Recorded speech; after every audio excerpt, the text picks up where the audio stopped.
안녕하세요. 테너 강래우입니다.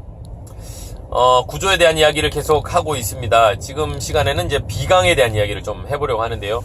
그 성학적인, 그 벨칸토적인 발상에서 가장 중요한, 기관이 바로 비강입니다. 이탈리아어로는 마스케라라고 얘기를 하거든요. 이 마스케라라는 것은 그냥 이태리어로 마스크를 마스케라라고 그래요.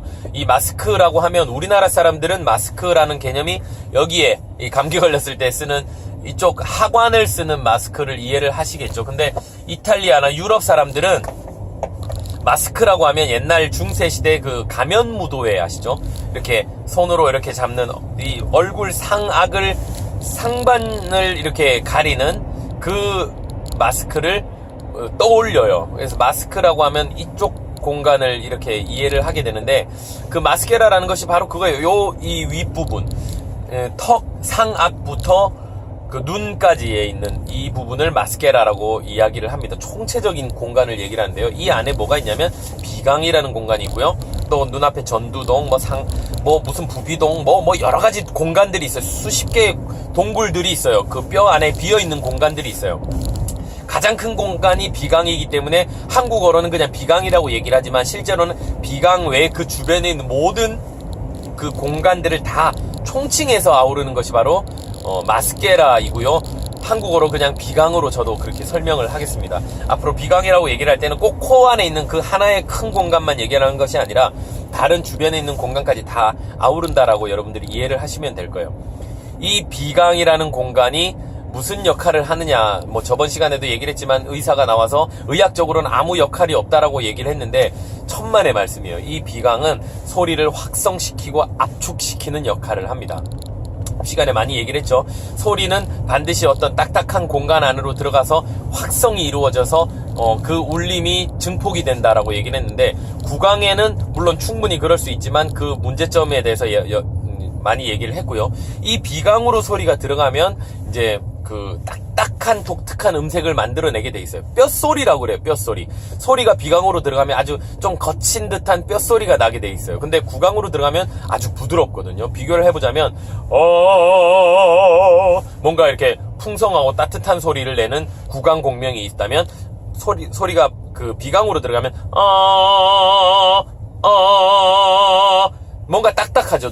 소리가 약간 우리가 콧소리, 비음 이런 얘기들도 하지만 그 비음이나 이런 이렇게 맺혀 있는데 끝나는 소리가 아니에요. 이게 열려서 소리가 증폭돼서 나가는 소리까지 우리는 배워야 되기 때문에 비음이라는 것을 일단 접어두고요. 좀 비음 같은 소리가 날 수 있습니다.